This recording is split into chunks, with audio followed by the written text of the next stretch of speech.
الكريم أما بعد فأعوذ بالله من الشيطان الرجيم بسم الله الرحمن الرحيم قال الله تبارك وتعالى في القرآن المجيد إنما يريد الله ليذهب عنكم الرجس أهل البيت ويطهركم تطهيرا قال الله تبارك وتعالى في مقام آخر محمد رسول الله والذين معه أشداء على الكفار رحماء بينهم قال النبي صلى الله عليه وآله وسلم أنا تارك فيكم الثقلين أولهما كتاب الله فيه الهدى والنور وثانيهما أهل بيتي أذكركم الله في أهل بيتي أذكركم الله في أهل بيتي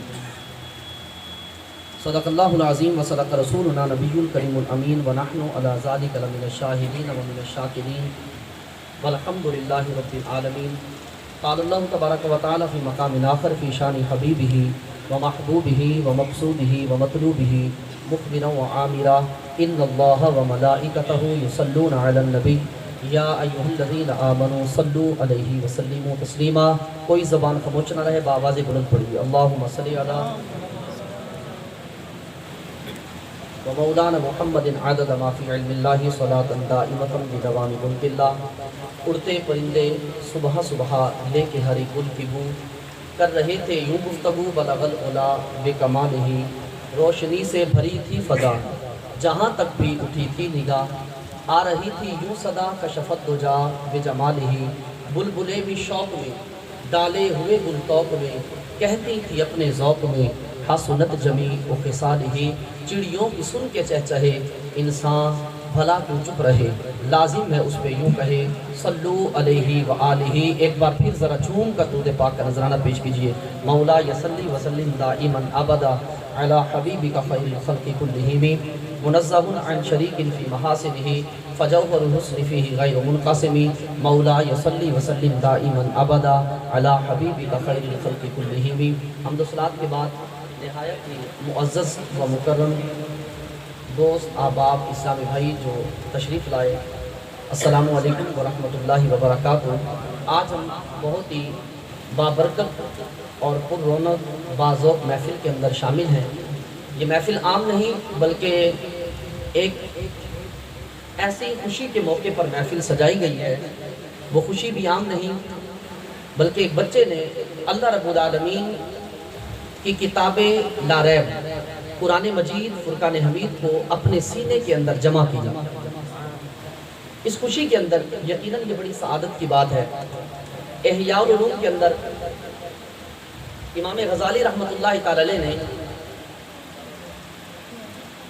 ایک حدیث نقل کی ہے کہ اللہ رب العالمین نے مخلوق کو پیدا کرنے سے کئی ہزار سال پہلے، توجہ میری طرف رکھیے گا، میرا مزاج اپنا ہے، آپ بھلے سبحان اللہ نہ کہیں لیکن توجہ آپ کی ہونی چاہیے. یہ بات آپ کو بتا دوں مگر نہ ذوق نہیں بنتا. بیٹھے رہیں اپنی جگہ پر، توجہ میری طرف رکھیے. اللہ رب العالمین نے مخلوق کو پیدا کرنے سے کئی ہزار سال پہلے قرآن مجید کی کچھ سورتوں کی تلاوت فرمائی. کس کے سامنے؟ فرشتوں کے سامنے. فرشتوں کے سامنے اللہ نے قرآن مجید کی کچھ سورتوں کی تلاوت فرمائی. اب جس کا کلام ہے اگر وہ خود پڑھے تو آپ خود جانتے ہیں کہ کتنا ذوق ہوتا ہے، کہ کتنا لطف آتا ہے. جس کا کلام ہو وہ خود پڑھے اس کلام کو. تو اللہ رب العالمین نے اپنے کلام میں سے چند سورتوں کی تلاوت اپنے فرشتوں کے سامنے فرمائی. فرشتوں کی زبان پر بے ساختہ آیا سبحان اللہ. فرشتوں کی زبان پر بے ساختہ آیا سبحان اللہ. فرشتے کہنے لگے مولا وہ کتنے عظیم لوگ ہوں گے جو تیرے اس قرآن کی تلاوت کریں گے. یہ میری اور آپ کی تعریف ابھی کائنات بننے سے پہلے فرشتے کر رہے تھے. مولا وہ کتنے عظیم لوگ ہوں گے جو اس قرآن کی تلاوت کریں گے، وہ کتنے عظیم سینے ہوں گے جو اس قرآن کو اپنے اندر جگہ دیں گے. تو یقیناً بڑے ہی مبارک بات کے مستحق ہیں اس فصیح الحسن عطاری کے والدین اور ان کے قاری صاحب جن کی کاوش، جن کی کوشش سے آج یہ بچہ حافظ قرآن بنا. کہ نبی پاک علیہ السلام نے ارشاد فرمایا جو باعمل حافظ قرآن ہوگا، باعمل، اور باعمل کیسے بنتا ہے؟ ایسے نہیں بن جاتا. بعمل بننے کے لیے قرآن مجید کو پڑھنے کے بعد قرآن کو سمجھنا بھی پڑتا ہے، تاکہ پتہ چلے اللہ نے الحمد کی الف سے لے کر والناس کی سین تک کہا کیا ہے۔ قرآن پڑھ لینا ٹھیک ہے، پڑھ لیا، حفظ کر لیا، لیکن پتہ تو نہیں نا کہ اللہ نے الحمد کی الف سے لے کر والناس کی سین تک بیان کیا کیا ہے، اس کے جو میسیجز ہیں وہ ہیں کیا، اس کے پیغامات کیا ہیں، اس کے احکامات کیا ہیں۔ تو صرف خالی حفظ کر لینا یہ اگرچہ سعادت کی بات ہے، لیکن قرآن مجید کو سمجھنا، اس پر عمل کرنا، یہ بڑی ہی فضیلت کی بات ہے۔ کیونکہ جو عالم ہوتا ہے نا، عالم اگر وہ غیر حافظ ہو تو وہ حافظ سے افضل ہوتا ہے۔ پتہ ہے جو عالم ہے وہ حافظ اگرچہ نہ ہو لیکن وہ حافظ سے افضل ہوتا ہے۔ کیوں؟ کیونکہ قرآن مجید فرقان حمید کے احکامات کو وہ جانتا ہے۔ حافظ نے تو قرآن حفظ کر لیا، لیکن عالم جانتا ہے کہ اللہ نے قرآن کی آیتوں کے اندر بیان کیا کیا ہے۔ عالم قرآن کی آیتیں پڑھ کر، ان کا ترجمہ اور تفسیر پڑھ کر اللہ کی معرفت حاصل کرتا ہے۔ تو لہٰذا میں سب سے پہلا جو ہے یہی جملہ کہوں گا ان کے والدین کے لیے کہ اپنے بچے کو حافظ بنا لیا ہے، اب اس کے ساتھ ساتھ عالم بھی بنائیں، عالم بھی بنائیں اپنے بچے کو۔ اور جتنے بھی بچے حفاظ ہیں، میں سب سے ان کے والدین سے یہ ریکویسٹ کروں گا کہ آپ اپنے بچوں کو حافظ بنانے کے ساتھ ساتھ عالم دین بھی بنائیں، تاکہ آپ کے بچوں کو پتہ ہو کہ اللہ رب العالمین نے قرآن مجید میں ہم سے فرمایا کیا ہے۔ موضوع کی طرف آتے ہیں، وقت کے دامن میں وسعت نہیں ہے، آپ بھی کافی دیر سے بیٹھے ہیں، انشاءاللہ مختصر بیان کروں گا، زیادہ لمبا نہیں کروں گا۔ اللہ رب العالمین نے اہل بیت طہار کی جو شان بیان کی قرآن مجید فرقان حمید میں، اللہ فرماتا ہے انما یرید اللہ لیذھب عنکم الرجس اہل البیت ویطہرکم تطہیرا، کہا کہ بلا شبہ بے شک اللہ نے یہ ارادہ کر لیا ہے، اللہ نے یہ چاہا ہے کہ اے نبی کے گھر والوں، اللہ تم سے ہر قسم کی گندگی کو دور کر کے تمہیں خوب ستھرا اور پاک فرما دے۔ میں کہتا ہوں خدا کی قسم، اہل بیت طہار کی شان میں قصیدے تو پڑھے ہیں، آپ پڑھتے رہیں، لیکن اگر کوئی باقی قصیدے نہ بھی پڑھے، اللہ نے جو اہل بیت کی شان اس آیت میں بیان کر دی ہے یہی کافی ہے۔ کمال کی شان ہے اہل بیت طہار کی۔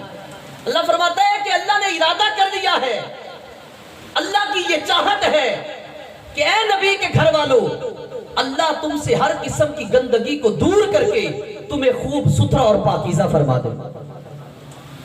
یہاں پر ایک بات کا ازالہ کرتا جاتا ہے، بعض لوگوں کو وہم و گمان میں یہ بات آتی ہے، کہتے ہیں کہ جناب اہل بیت سے مراد صرف حضرت مولا علی رضی اللہ تعالیٰ عنہ، حضرت فاطمہ الزہرا، حضرات حسنین کریمین رضی اللہ تعالیٰ عنہ، یہ اہل بیت میں شامل ہیں، یہ اہل بیت میں شامل ہے۔ کچھ لوگوں کو یہ مغالطہ ہے، وہ کہتے ہیں کہ جناب حضور کی ازواج اہل بیت میں شامل نہیں ہیں، اللہ نے قرآن کے اندر اہل البیت کا لفظ استعمال فرمایا۔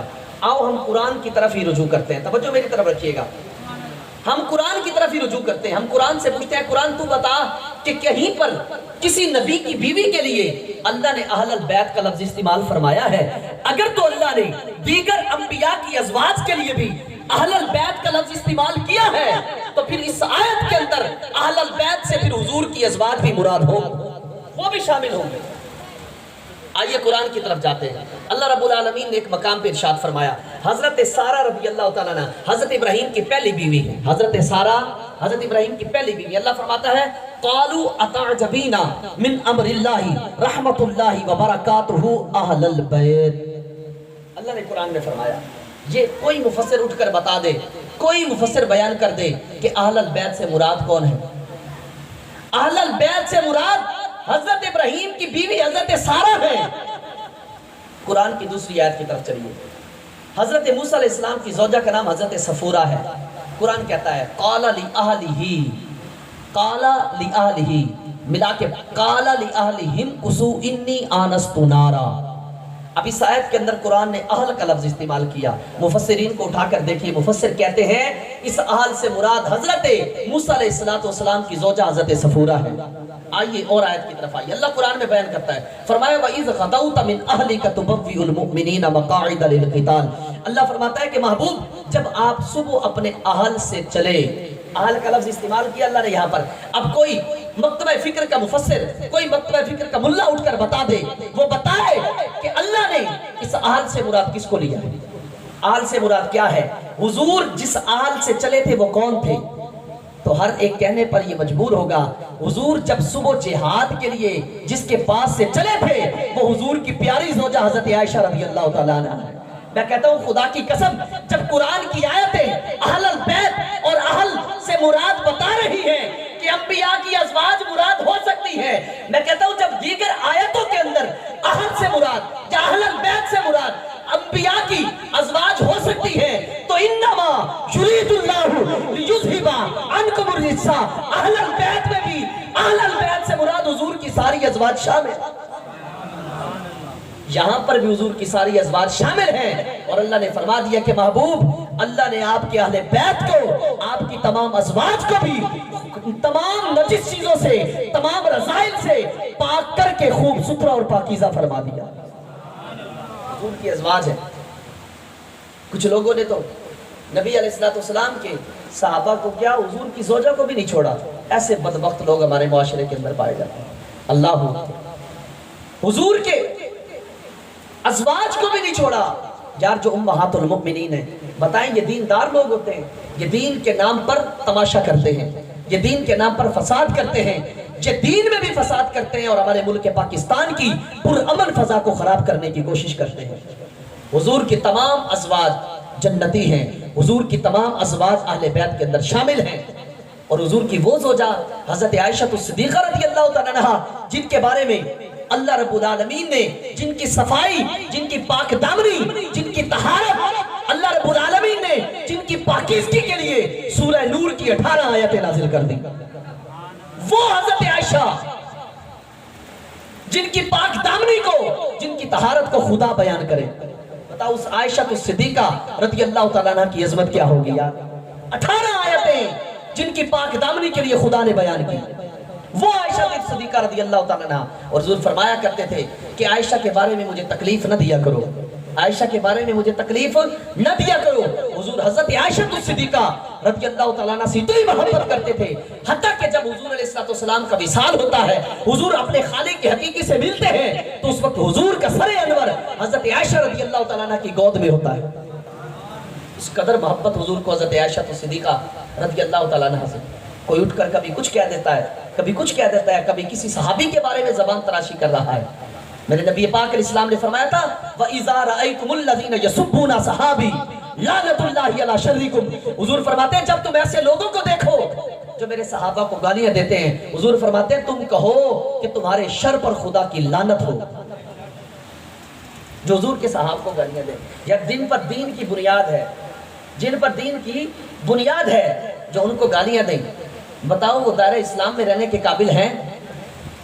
ارے وہ صحابی ابو بکر صدیق جن کی صحابیت قرآن سے ثابت ہے، اللہ فرماتا ہے وہ ہجرت کی رات جب حضور علیہ السلام کے ساتھ غار میں تھے، حضرت ابو بکر صدیق، اللہ نے قرآن میں فرمایا ثانی یسنین اذ ہما فی الغار اذ یقول لصاحبہ، کہا کہ جب وہ دونوں ہستیاں غار میں تھیں تو میرے محبوب اپنے صاحب سے کہہ رہے تھے، کیا کہہ رہے تھے؟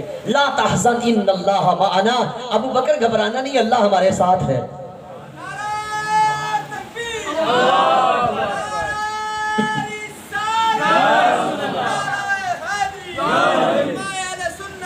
وہ ابو بکر جو غار میں میرے حضور کے ساتھ ہوں، اور پھر جب مزار کی باری آئے تو وہ بھی حضور کے ساتھ ہوں۔ وہ ابو بکر جن کی صحابیت قرآن سے ثابت ہو، وہ ابو بکر جن کے بارے میں میرے حضور فرمائیں، حضور فرماتے ہیں لو کنت متخذا من امتی خلیلا لاتخذت ابا بکر ولکن اخی و صاحبی، حضور فرماتے ہیں اگر میں اپنی امت میں سے کسی کو خلیل بناتا تو وہ ضرور میں ابو بکر کو بناتا۔ حضور فرماتے ہیں لیکن کیا کروں، یہ تو میرے بھائی اور میرے دوست ہیں، میرے صاحب ہیں، جن کو صاحب حضور خود فرمائیں۔ بتاؤ اس ابو بکر کی شان کیا ہے، اس ابو بکر کا مقام کیا ہے جن کے بارے میں حضور کہیں میں سارے احسان اتار سکتا ہوں، لیکن ابو بکر نے جو مجھ پر غار ہیرا کے اندر، غار ثور کے اندر جو مجھ پر احسان کیا تھا وہ کبھی نہیں اتار سکوں گا۔ وہ ابو بکر جن کا مقام یہ ہو، جن کی عظمت یہ ہو کہ ہجرت کی رات بھی میرے مصطفیٰ کے ساتھ کوئی نہیں جائے گا، اگر جائے گا تو ابو بکر کی ذات ہے۔ لوگ ان کے بارے میں باتیں کریں، اور کبھی عمر رضی اللہ تعالیٰ عنہ کی شان میں تنقیص کرے. حضرت حضور علیہ السلام نے خود حضور فرماتے ہیں خیر الناس بعد رسول اللہ صلی اللہ علیہ وآلہ وسلم ابو بکر و خیر الناس بعد ابی بکر عمر. حضور فرماتے ہیں میرے بعد لوگوں میں سب سے بہترین شخص ابو بکر ہے اور ابو بکر کے بعد لوگوں میں بہترین شخص عمر کی ذات ہے. یہ ہے حضرت جناب سیدنا ابو بکر صدیق رضی اللہ تعالیٰ عنہ اور حضرت عمر. شان دیکھیے دونوں ہستیوں کی, مقام دیکھیے کہ جب زندہ رہے تو میرے حضور کے ساتھ ساتھ رہے, اور جب دنیا سے گئے تو ایک میرے حضور کے دائیں پہلو میں دوسرے بائیں پہلو. اور کیوں نہ سوتے میرے حضور علیہ السلام. ایک مرتبہ بخاری شریف کی روایت ہے آقا علیہ السلام ایک ہاتھ میں ابو بکر کو لیے ہوئے تھے اور دوسرے ہاتھ میں حضرت عمر کو لیے ہوئے تھے. حضور ایسے آ رہے تھے تو لوگ بڑے دیکھ کر حیران ہوئے, لوگ تعجب میں ہے نا, تو حضور نے فرمایا تعجب کیوں کرتے ہو؟ حضور نے فرمایا ہاکذا نبعث یوم القیامہ. حضور فرماتے ہیں قیامت کے دن بھی ہم ایسے اٹھائے جائیں گے. حضور نے پہلے بشارت دی تھی ابو بکر یہاں ہوں گے, عمر یہاں ہوں گے, پہلے ہی حضور نے بتا دیا تھا. لوگ تو بڑی باتیں کرتے ہیں جناب, ابو بکر کے ساتھ علی کی نہیں بنتی تھی, علی کی کسی کے ساتھ نہیں بنتی تھی, اور خدا کے بندے ان چار یاروں کی عظمت کی اپنی ہی باتیں ہیں. تفسیر روح البیان کے اندر لکھا ہے, توجہ کیجیے گا, چار یاروں کی یاری دیکھنا. اب تفسیر روح البیان کے اندر ہے حضرت مولا مشکل کشا رضی اللہ تعالیٰ عنہ آپ ایک بار بیمار ہوئے, آپ کافی علیل ہو گئے, آپ بیمار ہوئے تو حضرت ابو بکر صدیق کو جب پتہ چلا نا تو آپ حضرت عمر کے اور حضرت عثمان کے پاس گئے, کہا آؤ چلو علی کی طبیعت کا تو پوچھ کر آئیں, آؤ چلو علی کی طبیعت کا پوچھ کر آتے ہیں. یار جا رہے ہیں یار کی حالت پوچھنے, توجہ میری طرف, یار جا رہے ہیں یار کی حالت پوچھنے, کہا کہ آؤ علی کی طبیعت پوچھ کر آتے ہیں. جب یہ حضرت علی کی طبیعت پوچھنے گئے تو اس وقت حضرت علی رضی اللہ تعالیٰ عنہ کی طبیعت کے اندر افاقہ ہو چکا تھا, آپ کچھ طبیعت بحال ہو چکی تھی. حضرت علی کے دروازے پر گئے, دستک دی, حضرت علی نے خود دروازہ کھولا. جب دیکھا کہ تینوں یار آئے ہوئے, بڑے خوش ہوئے, اندر لے آئے, اور اتنے خوش ہوئے مہمانوں سے کہ مہمان نوازی کے لیے جلدی جلدی گھر میں داخل ہوئے. کہا کہ ان کی کچھ مہمان نوازی نہ کی جائے, آج بڑے عظیم یار آئے, مہمان نوازی کے لیے اندر گئے. لیکن گھر میں داخل ہوئے تو گھر میں کھانے کے لیے کچھ نہیں تھا. آپ کی نظر ایک چمکدار سفید پیالے پر پڑی. آپ نے جب اس میں دیکھا تو اس میں کچھ شہد تھا اور ایک کالے رنگ کا بال تھا.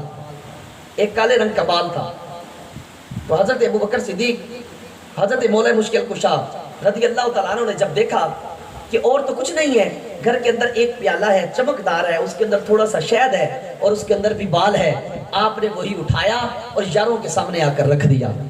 یار تھے, گلہ کیوں کرتے, سچے یار تھے, وفادار تھے, ان کے سامنے آ کر رکھ دیا. جب حضرت ابو بکر صدیق کی نظر اس پیالے پر پڑی نا, آپ نے دیکھا پیالہ بڑا چمکدار ہے اور اندر شہد ہے اور شہد میں ایک سیاہ بال ہے. تو آپ نے پتہ کیا کہا, آپ نے فرمایا لا یلیق الاکل قبل البقالتی. آپ نے فرمایا کچھ گفتگو کرنے سے پہلے یہ کھانا مناسب نہیں ہے, یہ کھانا مناسب نہیں ہے. آپ نے فرمایا ایسا کرتے ہیں, تین چیزیں ہمارے سامنے ہیں, ایک چمکدار پیالہ ہے, اس میں شہد ہے اور اس کے اندر ایک بال ہے, پہلے ان تین چیزوں پر کچھ گفتگو نہ کر لیں, ان تین چیزوں پر کچھ باتیں نہ کر لیں. تو صحابہ کرام بیٹھے تھے, تینوں یار اور بھی بیٹھے تھے. پتہ کیا کہتے ہیں, کہتے ہیں آپ ہم سب میں معزز اور مکرم ہیں, لہٰذا گفتگو کی ابتدا آپ ہی کریں. ترتیب دیکھیے آپ صحابہ کی, چار یاروں کی ترتیب دیکھیے. کہا کہ آپ ہم سے معزز اور مکرم ہیں, ہمارے امیر بھی ہیں, ہم چاہتے ہیں کہ ابتدا آپ کریں گفتگو کی. اب چاروں یاروں کی گفتگو سننا. اللہ اکبر. پہلے حضرت ابو بکر نے گفتگو شروع کی. حضرت ابو بکر صدیق رضی اللہ تعالیٰ عنہ فرماتے ہیں تین چیزیں تھیں, پیالہ, شہد اور بال. حضرت ابو بکر صدیق فرماتے ہیں, آپ فرماتے ہیں الدین انور من الطست. آپ فرماتے ہیں اللہ کا دین اس پیالے سے بھی زیادہ روشن اور چمکدار ہے. اور پھر فرمایا وذکر اللہ احلی من العسل. آپ نے فرمایا کہ اللہ کا ذکر شہد سے بھی زیادہ میٹھا ہے. اور فرمایا والشریعت ادق من الشعر, کہ اللہ کی شریعت جو ہے وہ بال سے بھی زیادہ باریک ہے. اب باری آ گئی حضرت عمر کی. حضرت عمر کیا کہتے ہیں, حضرت عمر کہتے ہیں الجنت انور من الطست. آپ فرماتے ہیں کہ جنت اس چمکدار برتن سے بھی زیادہ روشن ہے. وَنَعِيمُهَا أَحْلَى مِنَ الْعَسْلِ, اور جنت کی نعمتیں شہد سے بھی زیادہ میٹھی ہیں. فرمایا وَالصِّرَاطُ أَدَقُّ مِنَ الشَّعْرِ, اور جو پل صراط ہے وہ بال سے بھی زیادہ باریک ہے. اب باری آگے جامع القرآن ذوالنورین حضرت عثمان غنی رضی اللہ تعالیٰ عنہ کی. آپ کہتے ہیں کیا فرماتے ہیں؟ آپ فرماتے ہیں القرآن انور من الطست. آپ فرماتے ہیں قرآن اس پیالے سے بھی زیادہ روشن اور خوبصورت ہے. وَقِرَاءَتُهُ أَحْلَى مِنَ الْعَسْلِ. آپ نے فرمایا اس قرآن کا پڑھنا شہد سے بھی زیادہ میٹھا ہے. وہ بازوق لوگ تھے یار. ہم تو بے ذوقے سے لوگ ہیں. ہمیں کہاں قرآن پڑھنے میں مزہ آئے گا؟ ہمیں تو فیس بک دیکھنے پہ، واٹس ایپ دیکھنے پہ، اور ہمیں تو دیگر چیزیں دیکھنے پہ مزہ آتا ہے نا. وہ بازوق تھے، وہ رب کا کلام پڑھ کے شہد سے بھی زیادہ مٹھاس حاصل کیا کرتے تھے. وہ بازوق لوگ تھے. ہمارا تو ذوق ہی نہیں ہے نا. سیدھی سی بات ہے. ہم تو نمازیں بھی پڑھے تو پوری قرآن تو کجا. تو حضرت عثمان غنی فرماتے ہیں، آپ فرماتے ہیں القرآن انور من الطست. قرآن اس پیالے سے بھی زیادہ روشن ہے، چمکدار ہے. اور فرمایا وَقِرَاءَتُهُ أَحْلَى مِنَ الْعَسْلِ. اور اس کا پڑھنا، اس کی قرات کرنا، اس کی تلاوت کرنا شہد سے بھی زیادہ میٹھا ہے. پھر آپ نے کہا وَتَفْسِيرُهُ أَدَقُّ مِنَ الشَّعْرِ. آپ نے فرمایا اس کی تفسیر بال سے بھی زیادہ باریک ہے. آج تو ہر ایرا غیرہ اٹھ کر قرآن کی تفسیر کر رہا ہوتا ہے. کالجوں کے اندر جائیں، یونیورسٹیوں میں جائیں، پروفیسر اپنے آپ کو بڑا مفسر بنائے بیٹھے ہوتے ہیں. ہاں جی ہماری رائے یہ کہتی ہے، بڑا تو آیا رائے دینے والا. اور جن کی داڑیاں سفید ہو گئی وہ رائے دینے سے ڈرتے رہے، اور تو بیٹھ کر رائے دیتا ہے میری رائے یہ کہتی ہے. داڑھی منڈا، اور جس کو قرآن و حدیث کا پتہ نہیں، اور جس کو صحیح نماز نہیں پڑھنی آتی. اگر زیادہ بول دوں تو یہ بھی کہہ دوں جس کو استنجے کا سنت طریقہ بھی نہیں آتا وہ بھی میڈیا پر بیٹھ کر ہمیں دین سکھا رہا ہوتا ہے. اور ہم بھی بڑی خوشی سے ہمارا جی آئیڈیل ہے وہ جی ہم بڑا لائک کرتے ہیں، ہم اس کے فین ہیں. حضرت ذوالنورین عثمان غنی رضی اللہ تعالیٰ عنہ فرماتے ہیں وَتَفْسِيرُهُ أَدَقُّ مِنَ الشَّعْرِ. اب فرماتے ہیں قرآن کی تفسیر بال سے بھی زیادہ باریک ہے. اب باری آگئی مولا مشکل کشا علی المرتضی شیر خدا کرم اللہ تعالیٰ وجہ الکریم کی. اللہ اکبر، قربان جاؤں. اب آپ کا کلام سنیے. آپ فرماتے ہیں الضیف انور من الطست. آپ فرماتے ہیں یہ جو مہمان ہے نا، یہ مہمان ہے، یہ اس پیالے سے بھی زیادہ چمکدار اور حسین ہے. دیکھو حضرت علی کی محبت دیکھو صحابہ سے، اشتار یاروں سے. لوگ تو بغض و اناد کی آگے نکالتے رہتے ہیں، بغض کی آگ نکالتے رہتے ہیں. شان دیکھو حضرت علی کی، کیا کہہ رہے ہیں آپ؟ کہتے ہیں الضیف انور من الطست، کہ یہ جو مہمان ہیں یہ اس پیالے سے بھی زیادہ روشن دار اور حسین ہیں. اور آپ نے فرمایا وَكَلَامُ الضَّيْفِ أَحْلَى مِنَ الْعَسْلِ. آپ نے فرمایا مہمانوں کی جو گفتگو ہے وہ شہد سے بھی زیادہ میٹھی ہے. مہمانوں کی گفتگو شہد سے بھی زیادہ میٹھی ہے. اگلی بات آپ نے بڑی پیاری کی، آپ نے کہا وَقَلْبُهُ أَدَقُّ مِنَ الشَّعْرِ. آپ نے کہا مہمانوں کا دل جو ہے وہ بال سے بھی زیادہ باریک ہے. کون کہتا ہے ان کی یاری نہیں تھی؟ یہ بڑے رحم جن کے اللہ قرآن میں فرماتا ہے وَالَّذِينَ محمد الرسول اللہ وَالَّذِينَ مَعَهُ أَشِدَّاءُ عَلَى الْكُفَّارِ رُحَمَاءُ بَيْنَهُمْ. اللہ فرماتا ہے کہ محمد اللہ کے رسول ہیں اور جو ان کے ساتھی ہیں یہ کافروں پر بڑے سخت ہیں اور آپس میں بڑے رحم دل ہیں. اقبال نے اسی کی تو ترجمانی کی تھی. قلندر لاہوری نے کہا تھا نا، ہو حلقہ یاراں تو بریشم کی طرح نرم، رزم حق و باطل ہو تو فولاد ہے مومن. کہا کہ جب کبھی بارکہ حق و باطل چھڑ جائے تو پھر یہ مومن فولاد سے بھی زیادہ سخت ہو جاتا ہے. کہا کہ جب یہ آپس میں مل کر بیٹھتے تو ریشم سے بھی زیادہ نرم ہو جاتا ہے. یہ صحابہ کی شان ہے. تم کہتے ہو کہ ان کے جھگڑے تھے، تم کہتے ہو کہ یہ آپس میں لڑتے تھے. خدا کے بندے یہ تو دین کے سپاہی تھے، یہ تو بڑا اعلیٰ صفات کے مالک تھے. ان کی تو شان ہی اپنی ہے. آج کوئی بھی اٹھ کر بات کر دیتا ہے حضرت صحابہ کرام پر.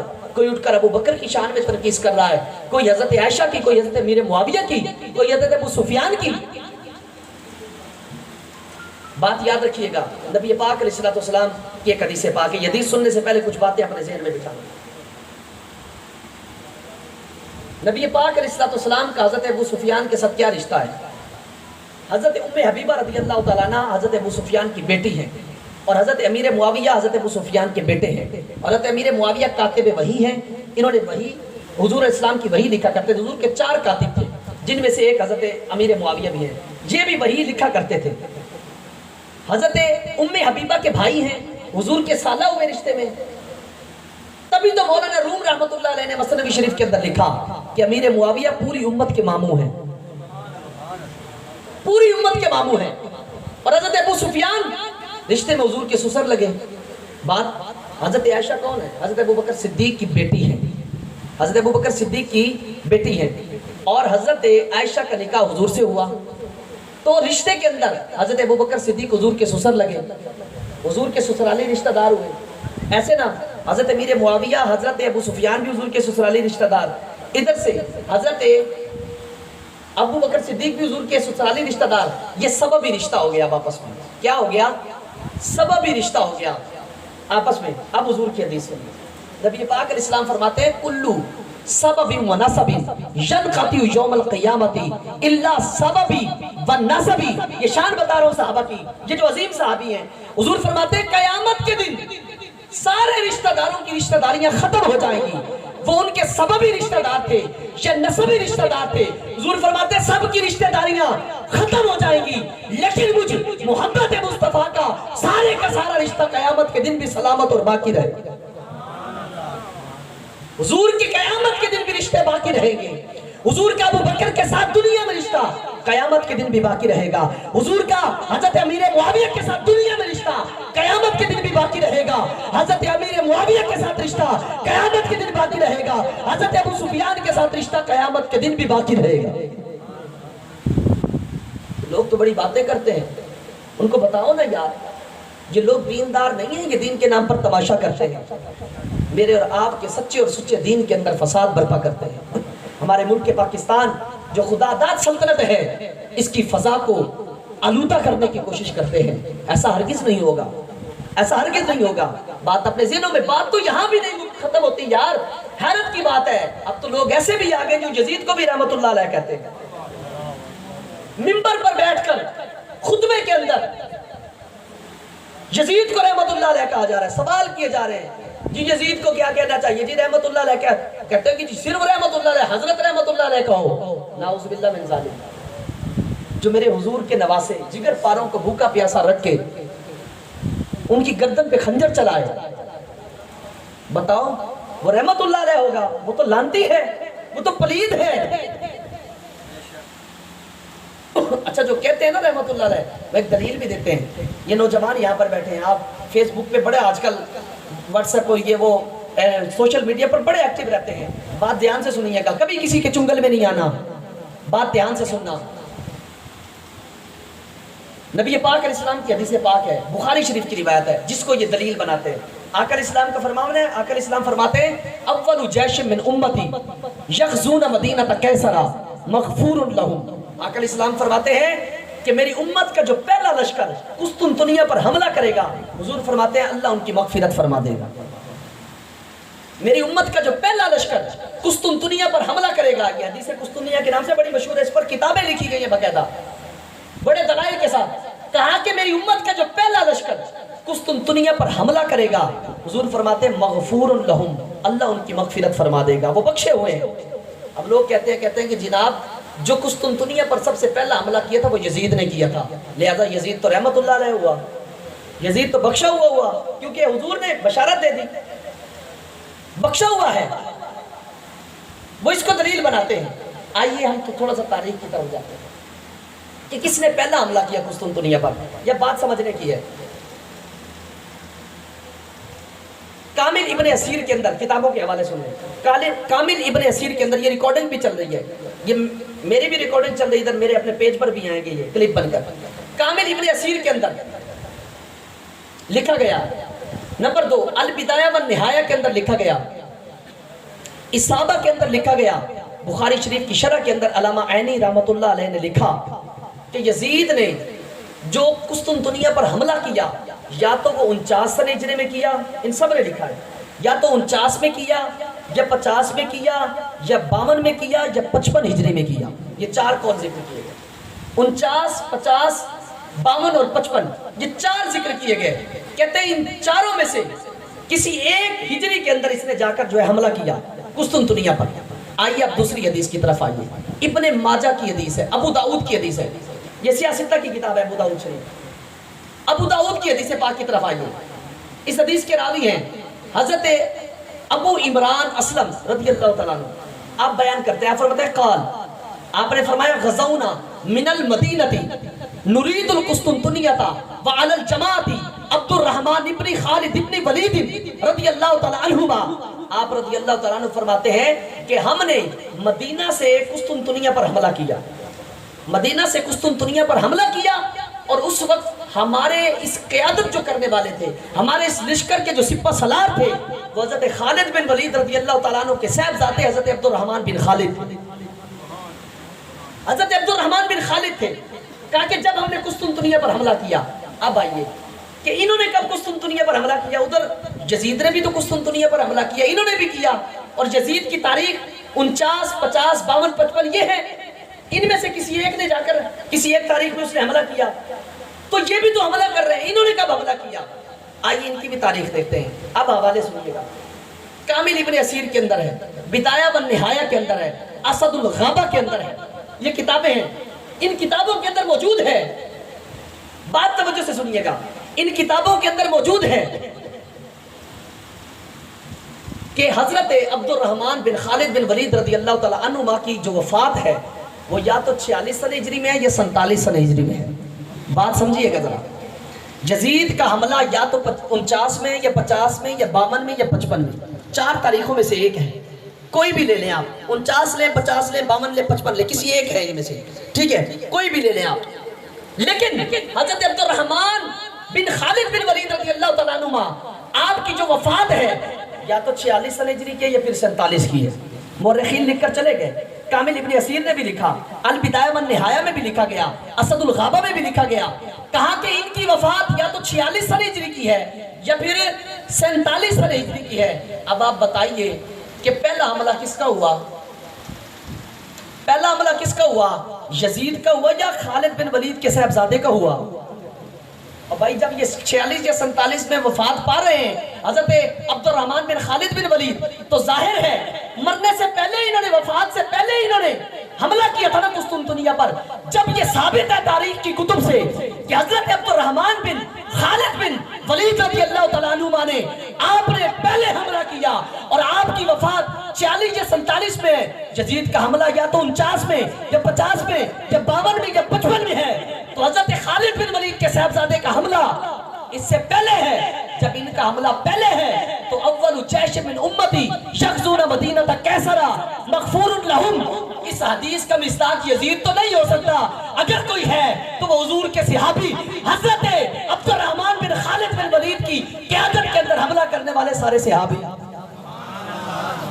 تو یزید مغفرت کا حقدار نہیں۔ نعرہ رسالت، نعرہ حیدری، شان مصطفیٰ، شان صحابہ۔ تو یزید مغفرت کا حقدار تو نہ ہوا، یہ تو پھر ویسے کا ویسا لانتی رہا۔ لوگوں نے بڑی کوشش کی اپنے باپ کو جنتی ثابت کرنے کی، یزیدی ٹولے نے بڑی کوشش کی کہ اپنے باپ کو جنتی ثابت کر دیں، لیکن باپ کو اولاد جنتی ثابت نہ کر سکی، کیونکہ جب اولاد کا ہی پتہ نہ ہو تو باپ کا کہاں پتہ ہوگا۔ اہل بیت کی تو اپنی شان یار، لوگ امام حسین رضی اللہ تعالیٰ عنہ، آپ کے بھائی عباس المدار، آپ کے بیٹے حضرت علی اکبر، حضرت اصغر رضی اللہ تعالیٰ عنہ، آپ کے بھتیجے حضرت قاسم کی شہادت ہوئی۔ اور ایک بات اور بھی بتاتا چلوں، اس کربلا کے اندر صرف آپ کے بھائی حضرت عباس علمدار شہید نہیں ہوئے تھے، بتاؤں اور بھی آپ کے بھائی شہید ہوئے تھے جنہیں لوگ بغض کی آگ میں ڈوب کر ذکر نہیں کرتے۔ پتہ کون کون سے آپ کے بھائی تھے؟ حضرت جعفر بن علی، یہ بھی آپ کے بھائی شامل تھے۔ حضرت عثمان بن علی، یہ بھی آپ کے بھائی تھے جو شہید ہوئے کربلا میں۔ حضرت ابو بکر بن علی، یہ بھی شہید ہوئے۔ حضرت عمر بن علی، یہ بھی شہید ہوئے۔ پتہ ہے لوگ ان کا نام کیوں نہیں لیتے؟ کیونکہ ان کا نام حضرت علی نے اپنے یاروں کے نام پر رکھا تھا۔ حضرت علی نے ان کا نام اپنے یاروں کے نام پر رکھا تھا، اس بغض کی وجہ سے لوگ ان کا نام لینا گوارا نہیں کرتے۔ میں کہتا ہوں خدا کی قسم، تم جتنا چھپا لو حقیقت چھپنے والی نہیں ہے۔ اہل بیت کے جتنے بھی لوگ کربلا میں شہید ہوئے ہم سب کو بیان کریں گے، اور حضور کے صحابہ جتنے بھی ہیں ہم سب کی عظمت کو ببانگے دوحل بیان کریں۔ لوگ چاہے جتنا مرضی چھپا لیں، حضور کے سارے صحابی جنتی ہیں۔ اللہ کسی کے بارے میں فرماتا ہے اولئک ہم الراشدون، یہ سارے کے سارے ہدایت پانے والے ہیں۔ کہیں فرماتا ہے اولئک ہم المفلحون، یہ سارے کے سارے کامیاب ہیں. کہیں اللہ فرماتا ہے اولئک هم الصادقون، یہ سارے کے سارے سچے ہیں. کہیں اللہ فرماتا ہے وَكُلًّا وَعَدَ اللَّهُ الْحُسْنَى، اللہ نے ان سب سے جنت کا وعدہ فرمایا ہے. کہیں اللہ فرماتا ہے رضی اللہ عنہم ورضوا عنہ، یہ اللہ سے راضی ہیں اور اللہ ان سے راضی ہے. یہ صحابہ کی شان ہے. حضور نے خود فرمایا نا، آقا علیہ السلام فرماتے ہیں کہ اگر تم میں سے کوئی شخص، بخاری شریف کی روایت ہے، اگر تم میں سے کوئی شخص احد پہاڑ جتنا سونا لے کر اللہ کی بارگاہ میں صدقہ کر دے، احد پہاڑ جتنا، احد پہاڑ جو حج اور عمرہ کر کے ان سے پوچھے کم از کم یہ 2 سے 2.5 میل پر پھیلا ہوا ہے، اتنا لمبا ہے احد پہاڑ. کہا کہ اگر تم میں سے کوئی شخص احد پہاڑ جتنا سونا اللہ کی بارگاہ میں صدقہ کر دے اور میرا صحابی 1.5 کلو یا 2 کلو جو یا گندم صدقہ کر دے تو میرے صحابی کا ثواب پھر بھی تم سے زیادہ ہے. میرے صحابی کا صدقہ پھر بھی تم سے افضل ہے. جس کی شان یہ ہو، جن کی عظمت یہ ہو، جن کا مقام یہ ہو. میرے حضور نے فرمایا تھا الصواعق المحرکہ کے اندر علامہ ابن حجر حیثمی رحمۃ اللہ تعالی علیہ نے لکھا ہے، آپ فرماتے ہیں آقا علیہ السلام نے فرمایا، آپ نے نقل کی یہ روایت، آقا علیہ السلام نے فرمایا ایک زمانہ ایسا آئے گا کہ لوگ میرے صحابہ کو گالیاں دیں گے.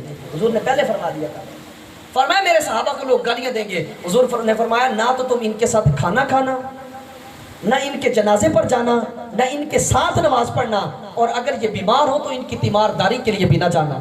آج تو لوگ یاریاں لگا کر بیٹھے ہوتے ہیں، وہ جی کیا کریں ہمارا دوست ہے، کالج لائف کا دوست ہے، وہ یونیورسٹی لائف کا دوست ہے. لعنت ایسے دوست پر یار جو حضور کے صحابہ کے بارے میں بکواس کرے. وہ ہمارے دوست ہو سکتے ہیں، وہ دشمنان اہل بیت، دشمنان صحابہ کبھی بھی ہمارے دوست نہیں ہو سکتے. جو ہمارا دوست ہے چاہے بے نمازی ہو یار، اگر وہ صحابہ اور اہل بیت سے، حضور کے صحابہ سے محبت کرتا ہے ہمارا دوست ہے. گستاخ تو نہیں ہے نا، بے نمازی ہے، اللہ بخش دے گا. اگرچہ نہیں ہونا چاہیے بے نمازی، صحابہ کے محب کا، اہل بیت کے محب کا جو محب ہے اس کو بے نمازی نہیں ہونا چاہیے، نمازی ہونا چاہیے. اہل بیت طہار کی شان سمجھیے، صحابہ کرام کی عظمت کو سمجھیے. یہ وہ چیزیں ہیں جن پر ہمارے اسلام کی بنیاد ہے، ہمارے ایمان کی بنیاد ہے. اگر یہی پیچھے ہم ان کو بھی چھوڑ دیں، ہم کہیں کہ حضرت امیر معاویہ ٹھیک نہیں تھے، تو پھر انہوں نے جو وحییں لکھی تو اس کا مطلب پھر معاذ اللہ غلط بندے نے ہماری شریعت کو لکھا ہے، غلط بندے نے ہماری شریعت کو لکھا ہے معاذ اللہ. اگر ہم صحابہ ابو بکر صدیق کے بارے میں کچھ کہنا شروع کر دیں، حضرت عمر اور حضرت عثمان رضی اللہ تعالیٰ عنہما کے بارے میں کچھ کہنا شروع کر دیں، تو پھر تو یار ہمارا دین کی بنیاد ہی گر جائے گی. کہ جن لوگوں پر ہمارے اسلام کی بنیاد ہے، ہمارے ایمان کی بنیاد ہے، اگر ان کے بارے میں کوئی تانو تشریح کرے یہ ہرگز گوارا نہیں ہو سکتا. اہل بیت اطہار کی شان بھی بلند تھی اور ہے اور رہے گی، صحابہ کی شان بھی بلند تھی، ہے اور رہے گی. اللہ پاک ہم سب کو اہل بیت اطہار اور صحابہ کرام رضی اللہ تعالیٰ عنہما کی سچی اور پکی محبت نصیب فرمائے. آخر میں کچھ باتیں آپ سے جو پہلے بھی ذکر کر چکا ہوں، یاد رکھیے گا یہ عقائد و نظریات ہوتے ہیں. مجھے کسی کہانیاں نہیں آتی، میں قوم تک عقائد و نظریات پہنچاتا ہوں الحمدللہ، کیونکہ ہم نے کسی کہانیوں کے اندر بڑے الجھے ہیں. آج تک ہمیں قرآن و حدیث کے نام پر لوٹا گیا ہے، بہت لوٹا گیا ہے. قرآن کی آیت سنا کے ترجمہ غلط کر کے لوگ گزر جاتے ہیں، حدیث سنائی اپنی طرف سے ترجمہ کی اور لوگ گزر گئے، اور ہم دیکھتے رہ گئے. اور ویسے بھی آج کل جو دین سیکھا جا رہا ہے نا، وہ علماء کے پاس تھوڑی سیکھتے ہیں، وہ تو ہم فیس بک پر سیکھتے ہیں. حدیث آئی دیکھی، وہ یار حدیث آئی، اس کو آگے نہ دیکھا یہ کس نے لکھی ہے. قرآن کی آیت ہے ترجمہ نہ دیکھا کس کا کیا ہوا ہے، پتہ ہی نہیں ہمیں. حضرت عثمان نے کیا کہا، وَتَفْسِيرُهُ وَدَقُّ مِنَ الشَّعْرِ، کہ قرآن کی تفسیر بال سے بھی زیادہ باریک ہے. اور ہم نے ایسے سمجھ لیا قرآن اتنا آسان ہے. یار صحابہ اہل عرب تھے، ان کی زبان عربی تھی، ہماری تو عربی نہیں ہے نا.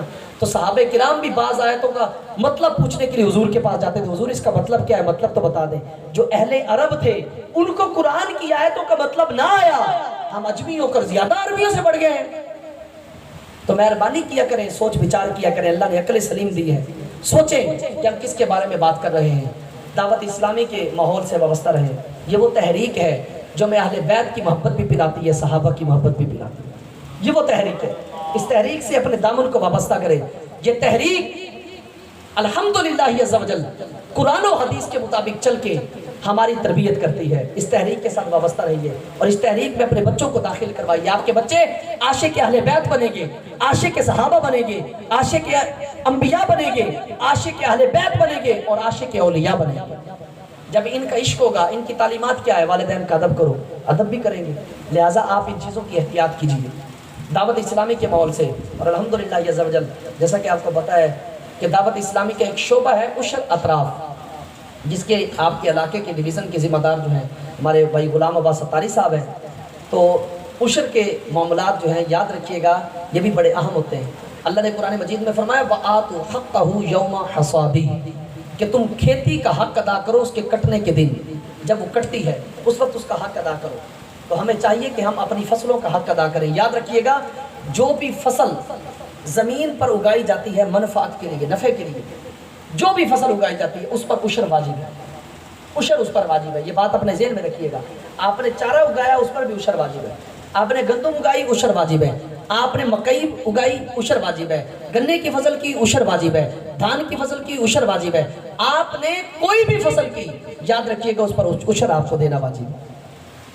یہ عشر اللہ کی طرف سے ہم پر لازم کیا گیا ہے، اس کو سمجھیے، ادا کیجیے اپنی زمینوں کی زکوٰۃ، نہیں تو یاد رکھیے گا قیامت والے دن یہ مال، دنیا کا مال جو ہے گلے میں توق بنا کر ڈال دیا جائے گا، اور یہ مال سانپ کی صورت میں آئے گا، اژدہا بن کر آئے گا اور کہے گا میں ہوں تیرا مال جسے تو سینے سے لگا کر پھرتا تھا۔ تو خدا را اپنی فصلوں کا عشر ادا کیجیے۔ اور آخر میں ایک بات، اپنے بچے کو جامعۃ المدینہ دعوت اسلامی کے جامع میں عالم بنائیے۔ تو ہمارے فصیح الحسن اتاری جو ہیں بھائی، میں ان کے والدین سے ریکویسٹ کروں گا کہ اپنے بچے کو جامعۃ المدینہ میں ضرور داخلہ دلائیں، تاکہ آپ کا بچہ، میں بھی مدرسۃ المدینہ سے حافظ ہوں الحمدللہ، میں نے مدرسہ دعوت اسلامی کے مدرسۃ المدینہ سے حفظ کیا ہے اور الحمدللہ درس نظامی بھی مکمل کی اور درس نظامی پڑھا بھی رہا۔ اپنے بچوں کو حافظ قرآن بنانے کے ساتھ ساتھ عالم دین بنائیے یار۔ تو ان کے والدین، ان کے بھائی بیٹھے ہوں گے یہاں کے، ان کے چچا رشتہ دار بیٹھے ہوں گے، ان کے قاری صاحب بھی، تو میں سب سے یہ ریکویسٹ کروں گا کہ اس کو بھی حافظ قرآن بن چکا ہے، آپ اس کو عالم دین بنائیں تاکہ یہ سمجھے کہ اللہ نے قرآن میں بیان کیا کیا۔ ایک وقت آئے گا، آج ہم یہاں بیٹھے ہیں، کل کو انشاءاللہ یہ بھی یہاں پر بیٹھ کر آپ کو واعظ و نصیحت کر رہے ہیں۔ وہ وقت دور نہیں، آئے گا، وقت ضرور آئے گا، آپ انہیں عالم دین بنائیں۔ اور باقی بھی مدرسۃ المدینہ سے جو بچے حافظ ہو چکے ہیں، میں آپ ان کے والدین جو یہاں پر موجود ہیں، جو ان کے دیگر رشتہ دار اعزہ اور اقربا ہیں، ان سے التماس کروں گا اپنے بچوں کو اب عالم دین بھی بنائیے۔ اور جو بچے مڈل یا میٹرک کر چکے ہیں، حافظ نہیں بھی ہیں کوئی بات نہیں، مڈل یا میٹرک کر چکے ہیں، میں ان کے والدین سے بھی یہ ریکویسٹ کروں گا کہ اپنے بچوں کو عالم دین بنائیے۔ قادر پور رامہ جامعۃ المدینہ کے اندر داخلے کھلے ہیں، آپ اپنے بچوں کو وہاں بھیجیے جو مڈل اور میٹرک کر چکے ہیں۔ انشاءاللہ العزیز وہ 6 سالہ درس نظامی کی سعادت حاصل کریں گے اور انشاءاللہ اس کے بعد عالم دین بن کے نہ صرف اپنے لیے، یاد رکھیے گا عالم کی فضیلت اتنی ہے، فرمایا اگر عالم عشاء کی نماز پڑھ کے یا پڑھا کے سو جاتا ہے، ٹھیک ہے، اور ایک عابد عبادت گزار ہے، وہ ساری رات مسجد میں کھڑے ہو کے عبادت کرتا رہے، فرمایا لیکن عالم سونے والا اس سے افضل ہے، سونے والا عالم اس سے افضل ہے۔ وہ عالم نہیں جو رات کو بس سو گیا فجر پڑھی نہیں، اس کی بات نہیں ہو رہی، عالم بعمل یہ عابد سے بھی افضل ہے، یاد رکھیے گا یہ بڑا افضل ہے۔ تو ان باتوں کو سمجھیے، اپنے بچوں کو علماء بنائیے۔ علماء آئیں گے تو جہالت ختم ہوگی نا یار، چراغ آتا ہے تو اندھیرا جاتا ہے، جی سورج نکلتا ہے تو سویرا ہوتا ہے، تو یہ علماء علم کی روشنی جب لے کر آئیں گے آپ کے علاقوں کے اندر، جہالت ختم ہوگی، ہمیں بتائیں گے نماز کے طریقے کیسے، ہمیں بتائیں گے زکوٰۃ کیسے دینی ہے، طلاق کے مسائل بتائیں گے۔ یقین کریں اتنے طلاق کے مسائل ہیں، ہم دماغ کھولنے لگ جاتا ہے چھوٹی چھوٹی باتیں پر، ہمیں پتہ نہیں ہوتا طلاق ہو جاتی ہے۔ یہ بھی ایک ہفتے کے اندر، ایک ہفتے کے اندر مجھے کئی فون آ چکے ہیں طلاق کے مسئلوں میں، چھوٹی چھوٹی بات پر طلاق ہو جاتی ہے، ہمیں پتہ ہی نہیں، پھر آگے پوچھ رہے تھے جی آپ کوئی صورتحال نکال کے بتا دیں جی۔ خدا کے بندے پہلے سنبھل کے بولو نا، تبھی تو کہا ہے جب بچہ بالغ ہوا تو اس پر بلوغت کے مسائل سیکھنا فرض ہو گئے، نماز کے مسائل سیکھنا فرض ہو گئے، اب وہ تاجر بنتا ہے تو تجارت کے مسائل اس پر سیکھنا فرض ہے، وہ شادی کرتا ہے اس پر زوجین کے حقوق سیکھنا فرض ہو گئے، اولاد ہوئی اولاد کے حقوق سیکھنا فرض ہو گئے، ہم سیکھتے نہیں ہیں یار، ہمیں بس باقی سب کچھ آتا ہے نماز کے بعد۔ وہ جو بزرگ ہیں نا وہ بھی ناراض نہیں ہونا یار، یہ بزرگ بھی بڑے عجیب ہیں، ان کو اب کہا جائے نا جی آپ یہ یاد کر لیں یہ نماز کی شرطیں، اور یہ وہ کہتے ہیں وہ جی ہون تے بڈھے ہو گئے جی، ہون تے لفظ ہی نہیں پورے نکلتے ساڑھے منہ چوں، ہون کی کریے۔ یہی اگر زراعت والوں کے ساتھ بیٹھ جائے نا، وہ انگریزی کی دوائیوں کے نام یاد کر کے آئے ہوتے ہیں۔ ہم بھی دیکھ لیں زراعت والے آج سارے جمع ہوتے ہیں اور وہ دوائیاں، اس کو جناب یہ لگتی ہے، اس کو یہ لگتی ہے، اس کو یہ لگتی ہے، دوسروں کو مشورہ، یار تو نے یہ لگانی تھی، اور اگر بھول جائے نا دوبارہ فون کر کے اس زراعت کی دکان پہ، بھائی آپ نے کون سی بتائی تھی، اگر مسئلہ بھول جائیں نماز کے اندر غلطی ہو تو اللہ معاف کرے سی۔ یار کیسے ہم انسان ہیں یار، یاد رکھیے گا اس طرح معاف نہیں ہونا جس طرح ہم سوچ رہے ہیں۔ ہمیں پتہ ہے، سب کو پتہ ہے نا سورج مشرق سے نکلتا ہے مغرب میں غروب ہوتا ہے، اور جو آپ لقمہ بنا کر ڈالتے ہیں منہ میں جاتا ہے ناک میں کبھی نہیں گیا. ہمیں اتنی سینس ہے اور ہے کہ نہیں ہے؟ ہمیں پتہ ہے گرم چیز کو ہاتھ نہیں لگانا، ہاتھ جل جاتے ہیں. پتہ ہے نا؟ جب ساری باتوں کا میرے بھائی پتہ ہے، ہمیں عقل ہے، تو یہ جتنی بھی چیزیں ہیں جو عقلی ہیں یہ اللہ رب العالمین کا مظہر ہوتی ہیں، یاد رکھیے گا. تو ان کے ذریعے ہمیں اللہ کی معرفت ضروری ہے، اللہ کی پہچان ہم حاصل کریں. یہ سورج کا نکلنا، سورج کا غروب ہونا، ستاروں کا آنا، چاند کا نکلنا، گھٹنا بڑھنا، یہ اس کی قدرت کے مظہر ہے بھائی. ہم سے پوچھ کچھ ہوگی، کوئی نہیں حجت وہاں پر چلے گی، کہیں گے مولا پتہ نہیں تھا، میں تو دیہات میں رہتا تھا. اللہ فرمائے گا سورج نکلتا دیکھا تھا نا، غروب ہوتا بھی دیکھا تھا، سب دیکھتا تھا. اسی سے پہچان لیتا کوئی تو ہے جو سورج نکال رہا ہے، کوئی تو ہے جو غروب کر رہا ہے، کوئی تو ہے جو رات لاتا ہے، کوئی تو ہے جو دن لاتا ہے. تو بھائی پوچھ کچھ ہونی ہے. لہٰذا ابھی وقت ہے، ابھی ہمارا سورج غروب نہیں ہوا، ابھی زندہ ہے. تو نیت کیجئے کہ انشاءاللہ اپنے بچوں کو حافظ قرآن بھی بنائیں گے اور عالم دین بھی بنائیں گے. اچھا بچوں کو تو بنائیں گے، ہم نے خود بھی تو علم دین سیکھنا ہے. اگر خود شادی شدہ ہو گئے تو الحمدللہ دعوت اسلامی کا مدرسہ المدینہ بالغان ہے، اس میں آئیے سیکھیے. اللہ پاک ہم سب کو عمل کی توفیق عطا فرمائے. انداز بیاں اگرچہ شوق نہیں، شاید کہ اتر جائے تمہارے دل میں یہ میری بات، وما علیہ